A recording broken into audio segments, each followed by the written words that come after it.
My family always said I was the bad child, throwing me away into the background. All my life been putting on a fake smile, sitting on my own, feel like I'm exiled, feeling like I always do the wrong things, telling all their friends that I'm the bad kid. Now I'm on my own, I lost my magic, dealing with your bullshit, now I'm over it. And you took a part of me, left me with the memories of we were never a family. Now you're standing in front of my door, like none of this happened at all. I guess I'm always gonna be the bad child. I guess I'm always gonna be the mad child. 'Cause you will never understand my weird mind, my weird mind. And to Mic check, 1, 2, 3.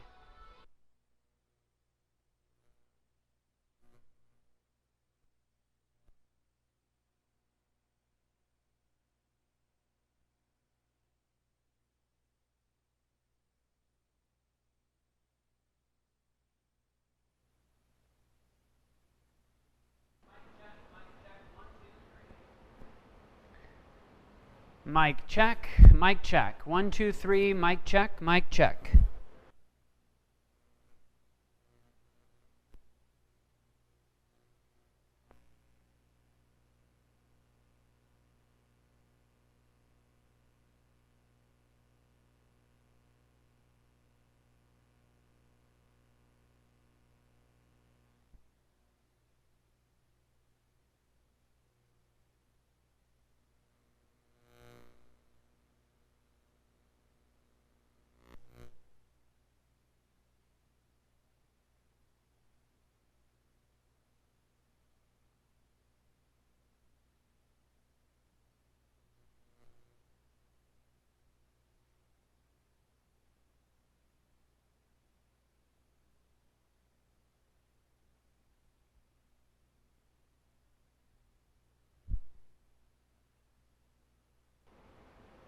Mic check, 1, 2, 3, mic check, 1, 2, 3.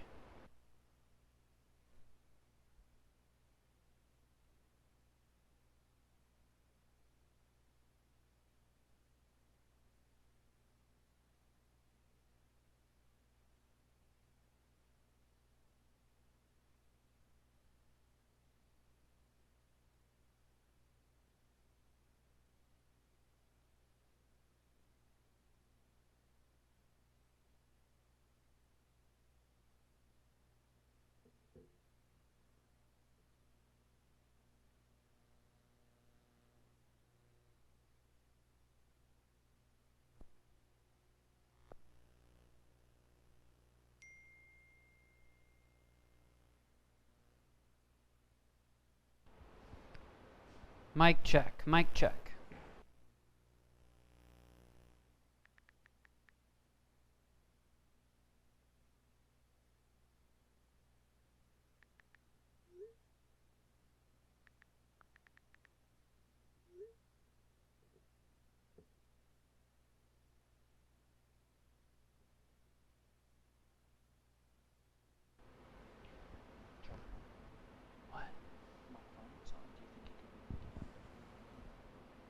Mic check, 1, 2, 3, mic check, 1, 2, 3.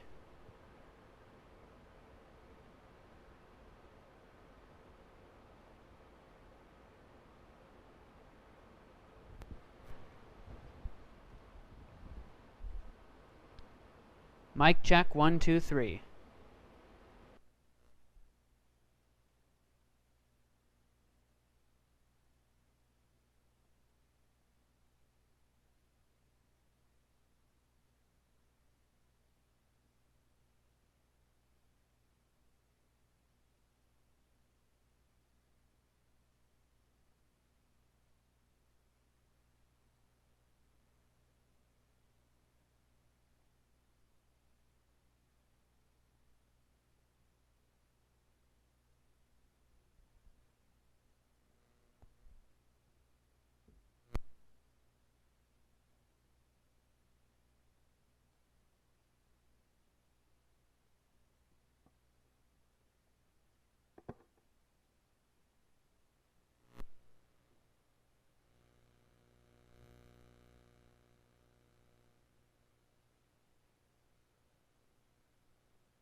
Test, test, test. 1, 2, 3, test.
One, two, three, test.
Good morning. Testing one last time here. Can you guys tell me if this message is repeating itself on your end?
Give me one more second here, and I will be with you guys in just about 30 seconds.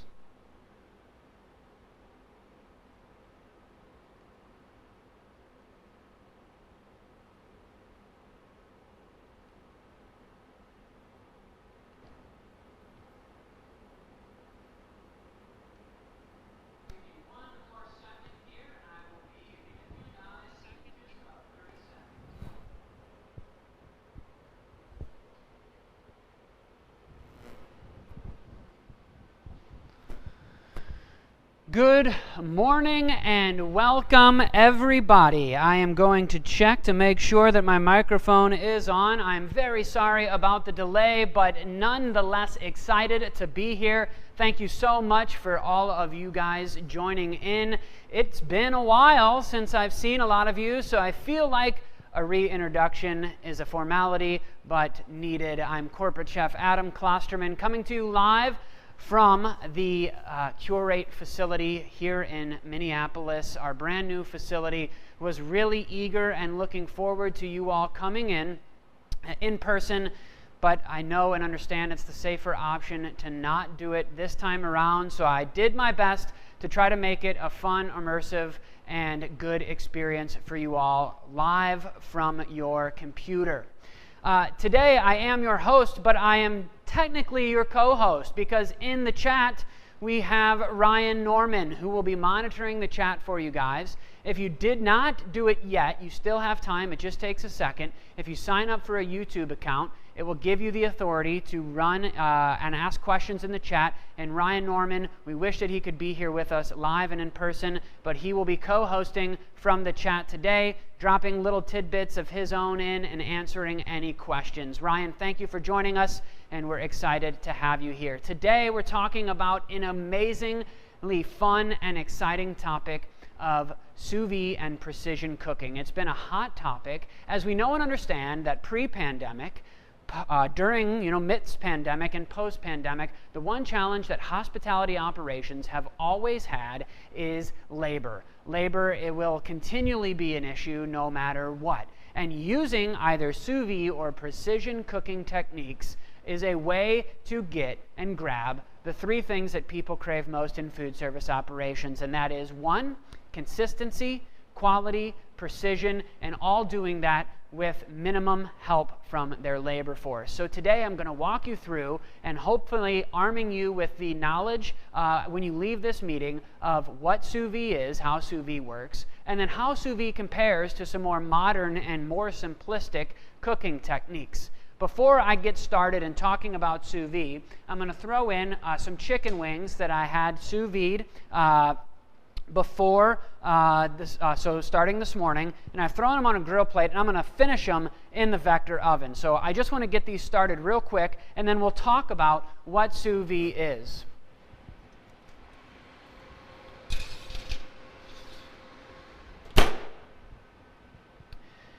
So sous vide, interestingly enough, having a quick issue here. I think my vector oven was updating its software, right? Good timing, right? So we're going to get that back up and running.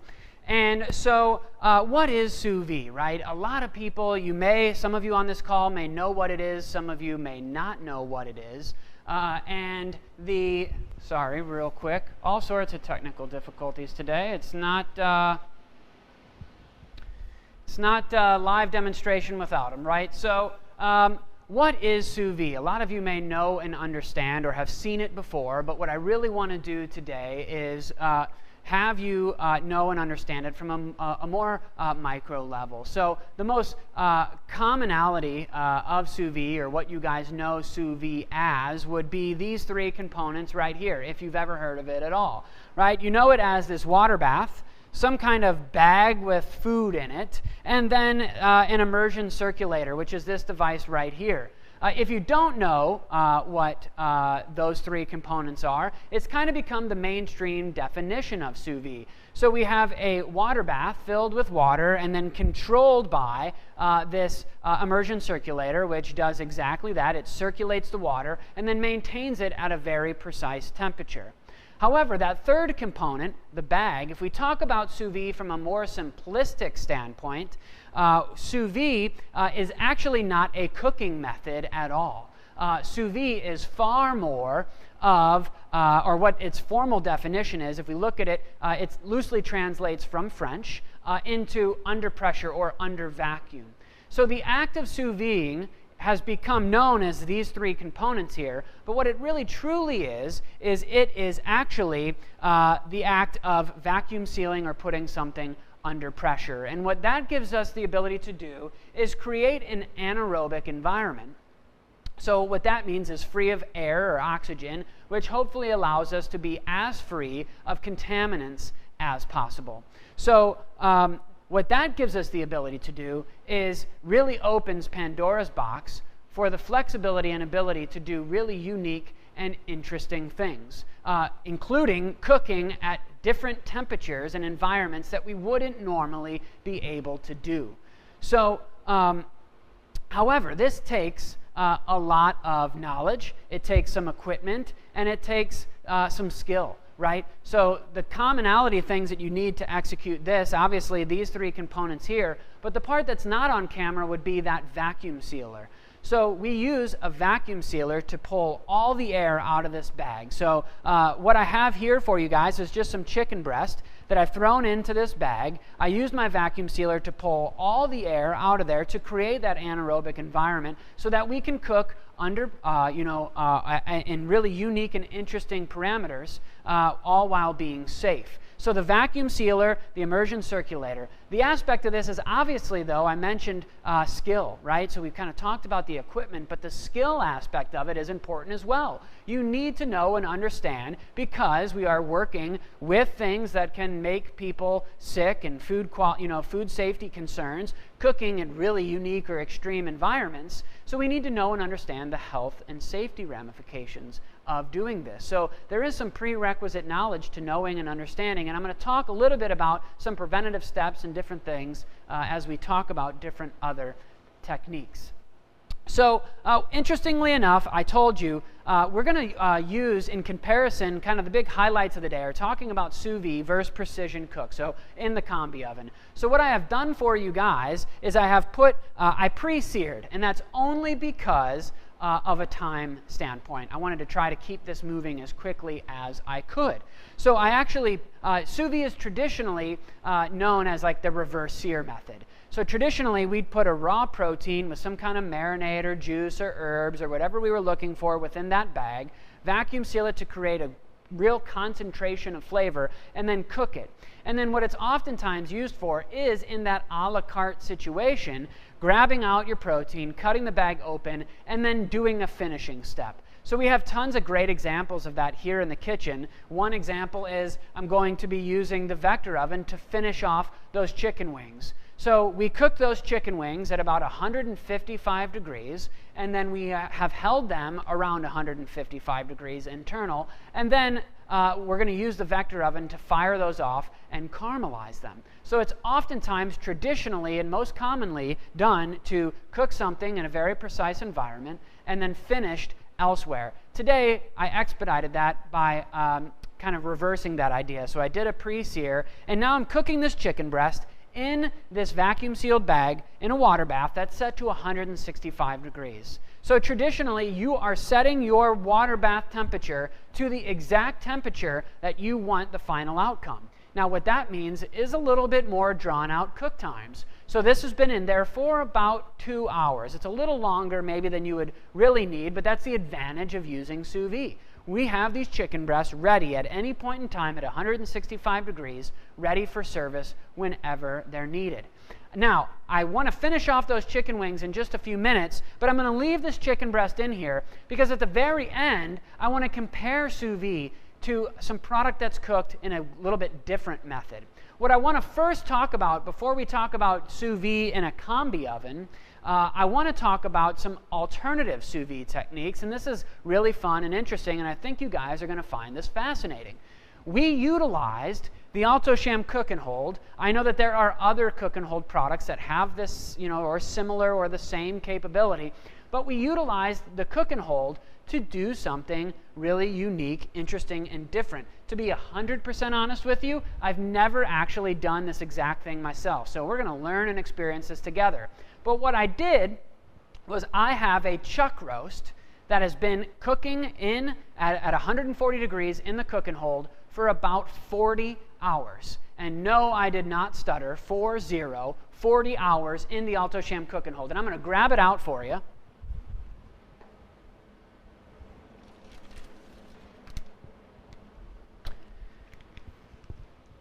So here we have this beautiful, you can tell it's vacuum sealed up, this beautiful chuck roast.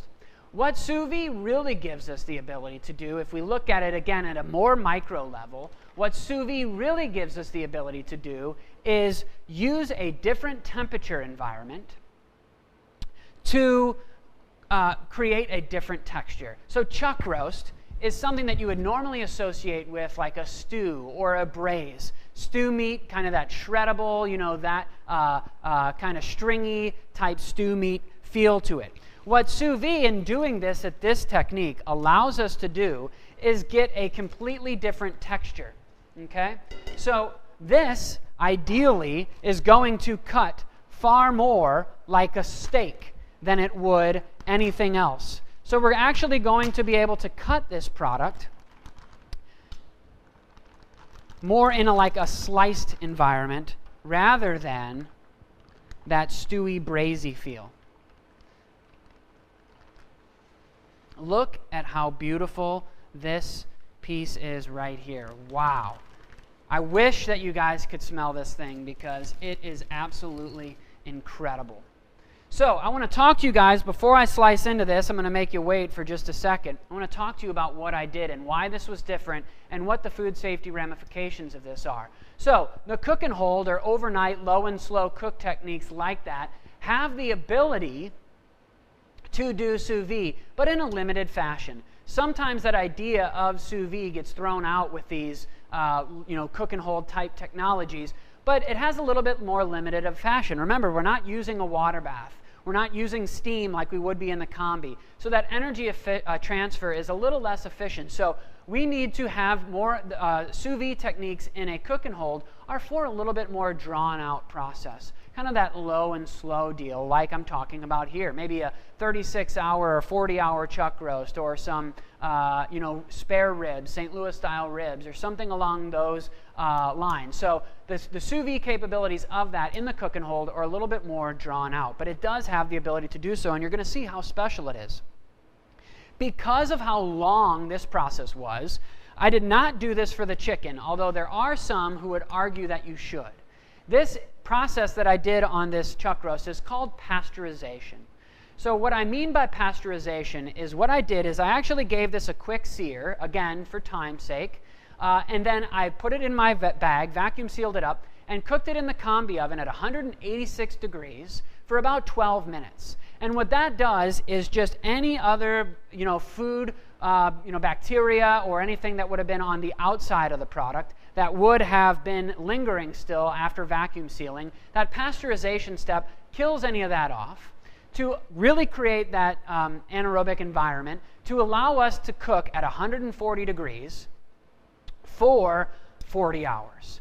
The other aspect of this that I'm going to talk about when we come back to those chicken wings is a thing in the food code called tilt, time in lieu of temperature. So you might be thinking, how is it safe to hold product at an interior temperature of 130 degrees for 40 hours? And that's because of a process called tilt that we'll touch on a little bit later.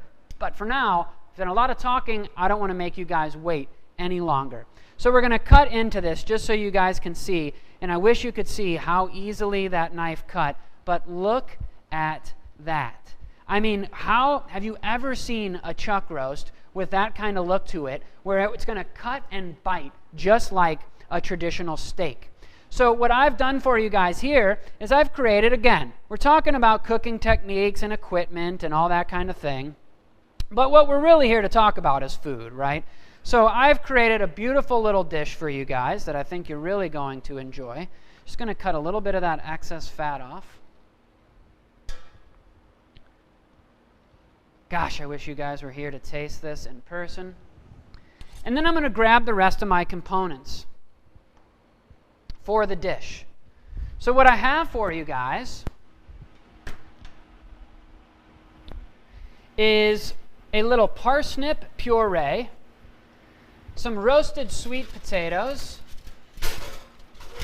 and a little au jus.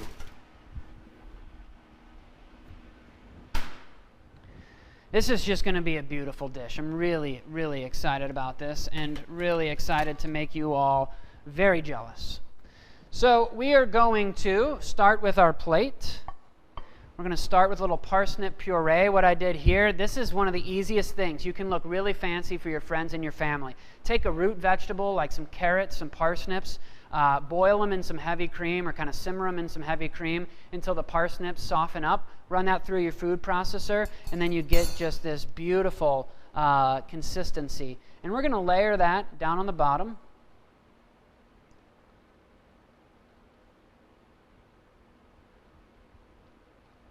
We're going to mound up our sweet potatoes that I pre-roasted. Get some nice char and color.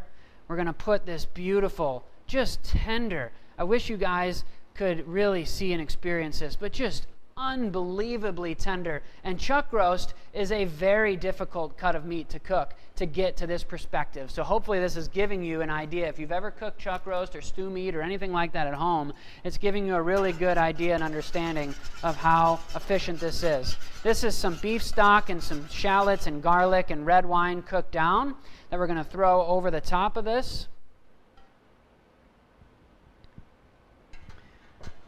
We're going to throw a little garnish. Well, we'll go with a little parsley for this one, just so we don't cover up that beautiful beef color.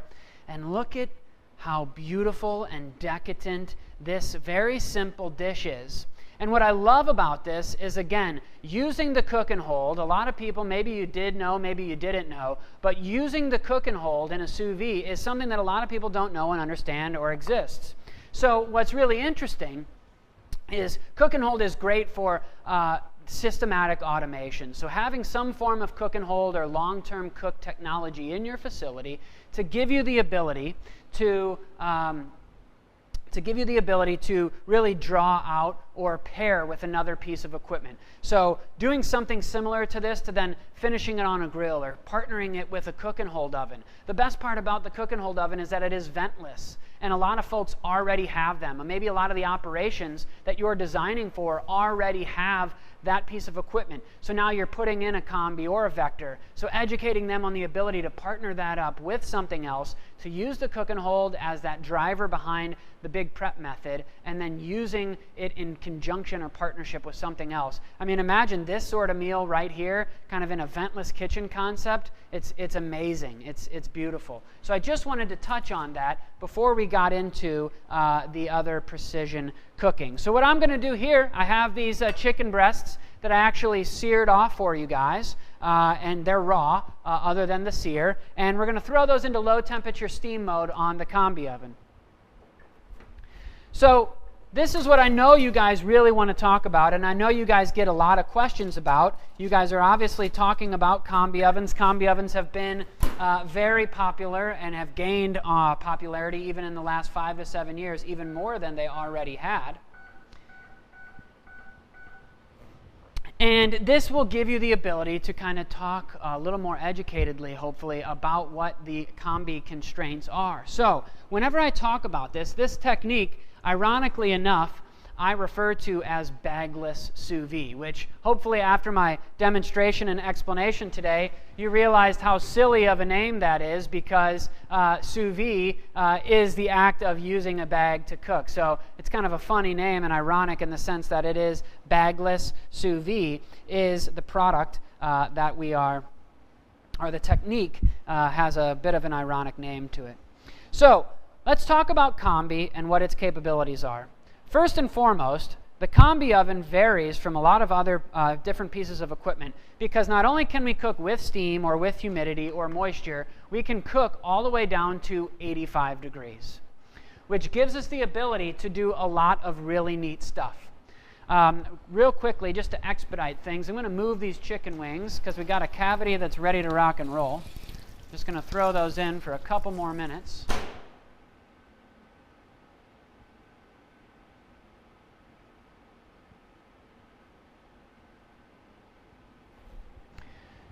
So in a combi oven on steam mode, we can go all the way down to 85 degrees, which gives us the ability to do a lot of really neat stuff.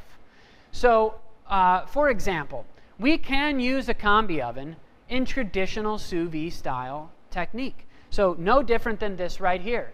Sous vide or vacuum sealed product cooked at a very precise environment. So just like we did here for the chicken breast, 165 degrees. And because of the +1, -2 temperature variance of the combi oven, it falls well within line to be precise enough to emulate or mimic this traditional sous vide method, which is really neat.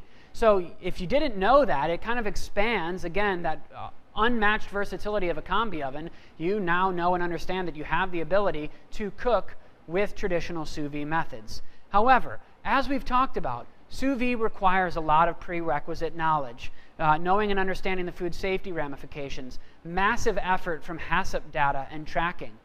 We also have pasteurization steps, and it takes a very skilled laborer or chef to know and understand to execute this safely. So what we have figured out here at AltoSham is we have figured out that combi technology with the precision cooking gives you the ability to emulate the final result of sous vide without all the hassle. And we call that bagless sous vide. So for example, the technique that I want to compare up to this traditional sous vide technique is I've taken the same exact chicken breast, marinated them the same way, so I added a little marinade to them overnight. I then pre-seared them, vacuum sealed this for today's demonstration in the water bath, and then left those on a sheet tray for this explanation. And I want to compare to show you how similar of a result we can get. And what's extra interesting about this is you ask, how is this different, and how does this alleviate a lot of those food safety concerns? Today with this chicken, we're cooking at 180 degrees. So we're actually going to cook about 15 degrees hotter than this immersion circulator right here. So we're going to cook about 15 degrees hotter. And what a lot of people don't know and understand is that cook temp does not impact cook time as much as you would think, as long as there's somewhat of a delta between the cavity temperature and the internal temperature of the product that we're looking for. So over here, I want this chicken to be 165, so I've created a 15-degree differential, which is going to create a really unique and interesting concept because it's going to expedite my cook time severely. So in here, I mentioned this chicken breast, and Ryan in the chat, correct me if I'm wrong, would be about an hour and a half-ish, depending on the volume, right? In here, I can do about 40 pounds of chicken in about 20-25 minutes. So it's really not that much longer than a traditional oven, right? Convection oven, combi oven, one of those things. And it gives us the ability to have ultimate precision and ultimately optimum yield. Yield means quality, right? So if we were to take a chicken breast, pre-sear it, and finish it in a convection oven, we'd probably have about 30, maybe 25% shrinkage. So we'd lose all that water content, quality, you name it. When we do it in here, I guarantee you that if we were to have weighed this, we would have about 98% yield. Same with the sous vide, but we're able to do it in about 80% less time or more, 85, 90% less time. And because that product is in there for such less time, it alleviates the food safety concerns because that chicken is going to finish off. There's two ways that we can utilize this bagless sous vide concept. One, we can do it in bulk cooking. So if we're going to take, let's say, for a catering operation, and we want to do 150 chicken breasts at a time, we could grill mark them or sear them, so marinate them to infuse the flavor, grill mark or sear them, and then finish them in this environment to then, plate up from a bulk perspective or on a plate and out for service it goes. We can also use that reverse engineered or reverse sear method by using our 180 degrees, that 15-degree difference in about 20 minutes, cook our product, hold it a little bit below our temperature, so 155-ish degrees, and hold it hot there for an extended period of time, and then grab it out of a holding box, a hot well, throw it onto the charbroiler or the flat top, and bring it up to order. So we can do that in a more a la carte sense, which is pretty cool. And the Vector is beeping at me to grab my chicken wings out of here. So I want to, before I touch on these chicken wings, I just want to touch on, because I know there's a lot of questions of saying, hey, these chicken wings, you said you cooked at 155 degrees, and you said you held them at 155 degrees. That's not what chicken's supposed to be cooked to. You cooked and held that chuck roast at 140 degrees, which was actually more of like an internal of 130. How is that possible? There's part of the food code, and that I mentioned it earlier, and it's called tilt. It's honestly the basis of cook and hold technology, even without the sous vide characteristics. And time in lieu of temperature suggests, yes, chicken, we theoretically have to get to 165. However, there's this whole chart based off of different proteins that suggests, roughly 165 for a certain amount of seconds is the target you have to hit to kill off any foodborne illness. But if we go down a little bit lower to 155 degrees, that actually extends to about 60 seconds or maybe 90 seconds, a little less, 50 to 90 seconds, somewhere in that range. I don't remember off the top of my head. But if we hold that 155 target, that chicken becomes safe to consume. If we hold it for that extended period of time, we've eliminated any risk of foodborne illness. Fortunately, in this aspect, we cooked them off anyways to a little bit higher of a temp, so they got well over 160 anyways. But that time in lieu of temperature is how all of this is able to work. We can take our steps, to make sure, like on the chuck roast, do some pasteurization, do that, anaerobic environment with the vacuum sealed bags, and then we're also using tilt to our advantage. So we're going to use a longer period of time to hit a set temperature to ensure that that product is safe to eat. I want to show you guys these chicken wings. Granted, they appeared as if they were in the Vector for much longer than they were, but I had to reboot my Vector because I think it was trying to do a system update and kind of update some settings and Wi-Fi and all that right as we were about to cook. So this was an interesting concept, again, of that reverse sear method. So we cooked them, we held them, and then as an order came in, we finished them off. You can hear that crunch. Man, that Vector does a good job of getting these things crunchy.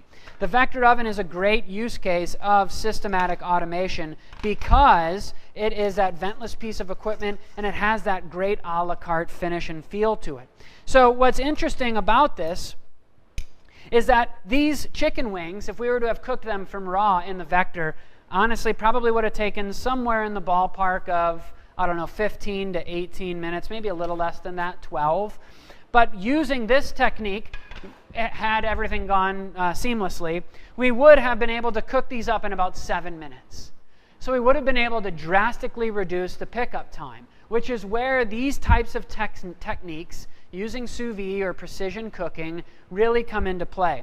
A great example of this is in a retail setting. I have just a little bit of Asian glaze that I made, some coconut aminos, some lime juice, some chilies, that kind of thing.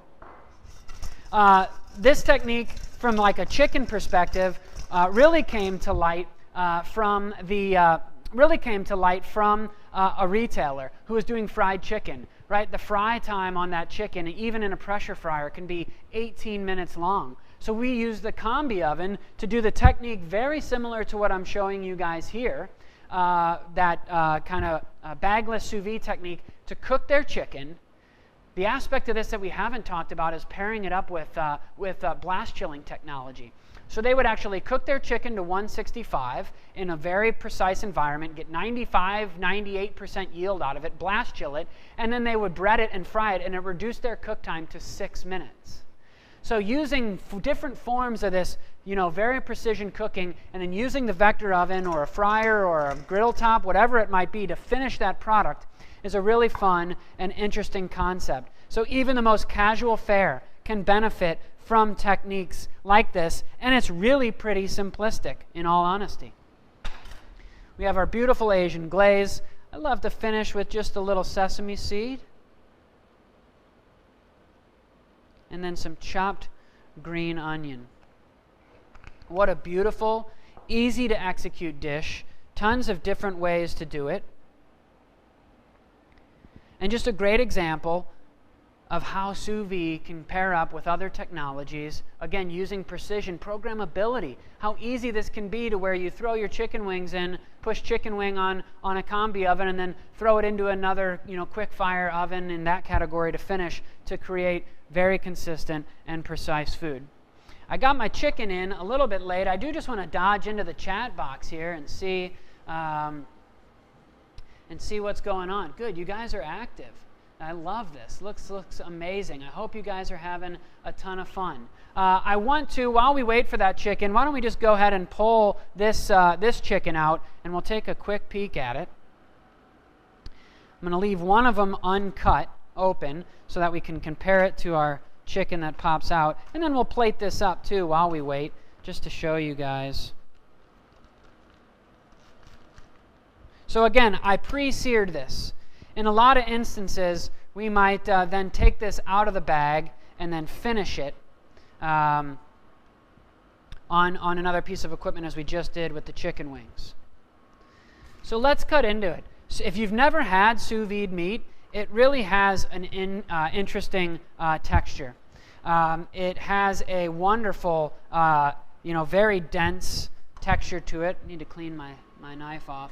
And if you're not used to it, you think, wow, this is really odd and interesting. That's why I wish you guys were here to taste it. You get a much better understanding. But I'm hoping that in our little action cam here, it comes across a little bit better.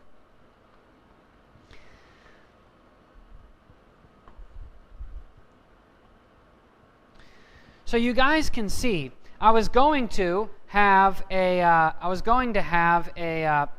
just one cooked out of a convection oven so you guys could see the difference.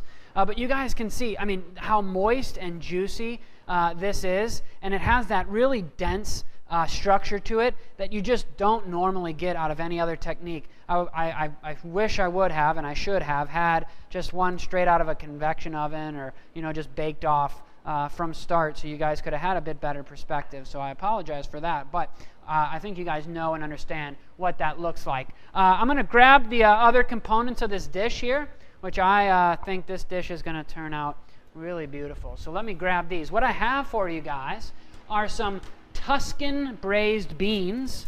So some Tuscan white beans that I thought sounded really fun and wintry and kind of interesting. And then some roasted broccolini. And this pan is still screaming hot. Wow. So we have our braised white beans that are going to this black plate. Kind of create some good contrast, kind of a yin and yang situation here. And look at these. Gotta get that foil out of there. We got some heavy cream, some chicken stock, some kale, some tomatoes. And that's going to be the basin of our plate. Kind of act as our sauce as well. There's a ton of flavor, some herbs and such packed into there as well. We're going to throw our chicken breast right on top. It's been sous vide. A little roasted broccolini on the side. And then we're going to finish with some microgreens on top, just to give it that real farm fresh feel. Look at that. Look at how beautiful, delicious, and again, this is all really easy. When you look at what this took, right, and how this all came about in terms of expediting service. This chicken was hot. It was ready to go. The beans were hot, ready to go. The broccolini were roasting in batches. And now when an order comes in, we're able to just kind of, boom, bring the whole plate together. So using it to expedite service, increase consistency, etc. What a beautiful dish. So we're almost to it. My timing was a little poor. I want to bounce in and maybe, I know Ryan's doing a great job, but I want to answer some questions here. So humidity is a crucial factor, absolutely. So we're talking about now in the chat, understood how Sous Vide works for large volumes.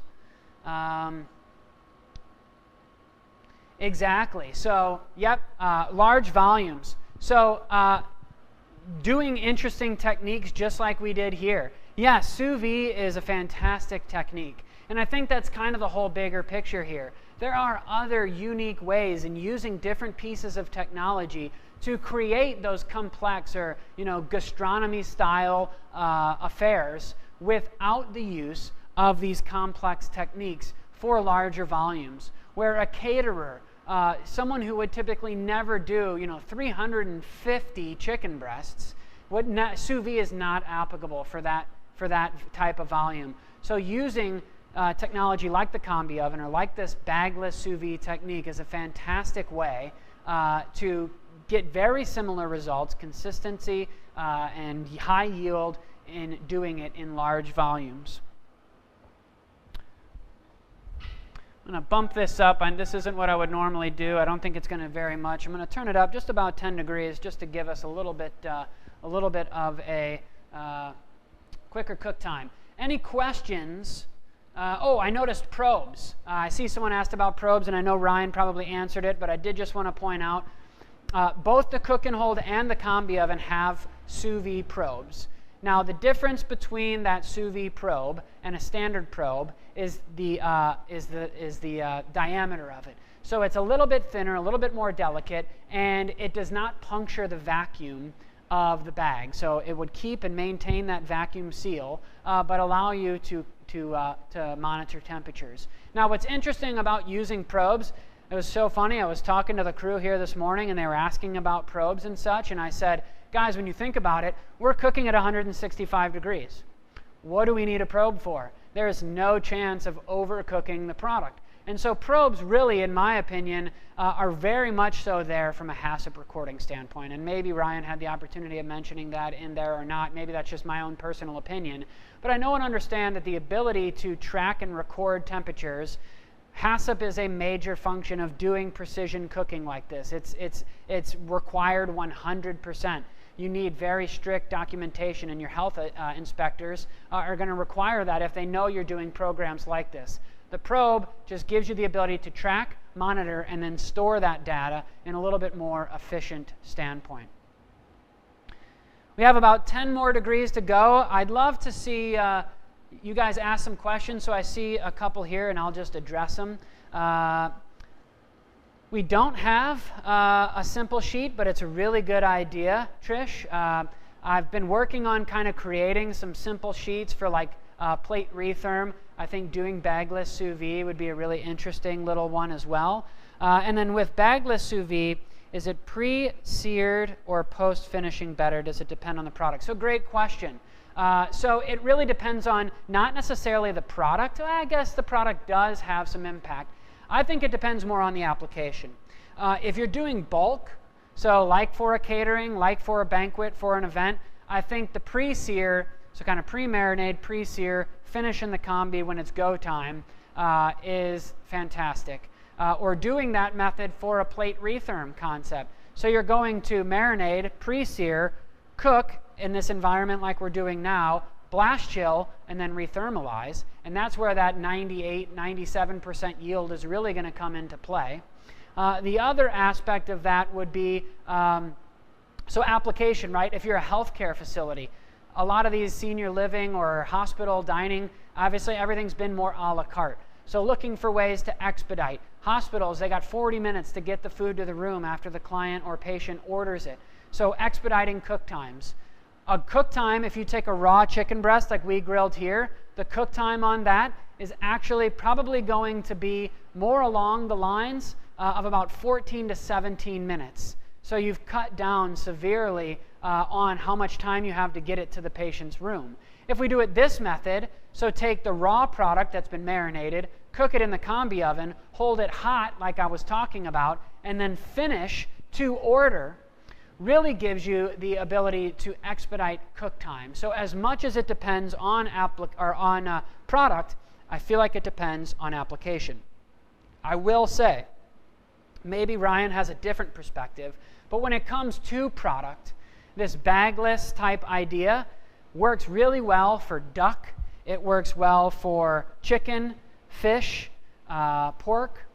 Steak, haven't had a whole lot of time to play with it. It's probably not my preferred method.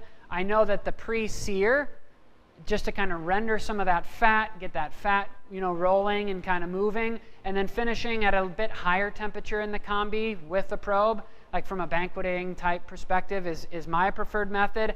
I haven't played with much or experimented with this bagless idea as it relates to steak. Ryan, maybe you have some comments or thoughts or feelings on that you want to throw into the chat, but I know pretty much all the proteins except steak. So I think it's application dependent, and then there are some limitations from a product perspective as well. Hope that answered your question.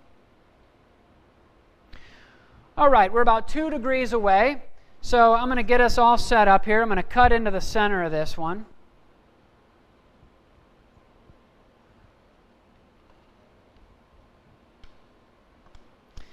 And ironically enough, so I put this at 165. I know that we have, I would normally have done this to 160 or so. I know that we have some people who are a little more cognizant about that stuff, so I wanted to make sure that I did it at 165. I actually probably would have done this more around 160 and probably for a little less time. I got a little excited this morning, maybe threw it in a little too early. So ironically enough, I think the bagless sous vide chicken's probably going to look a little bit better.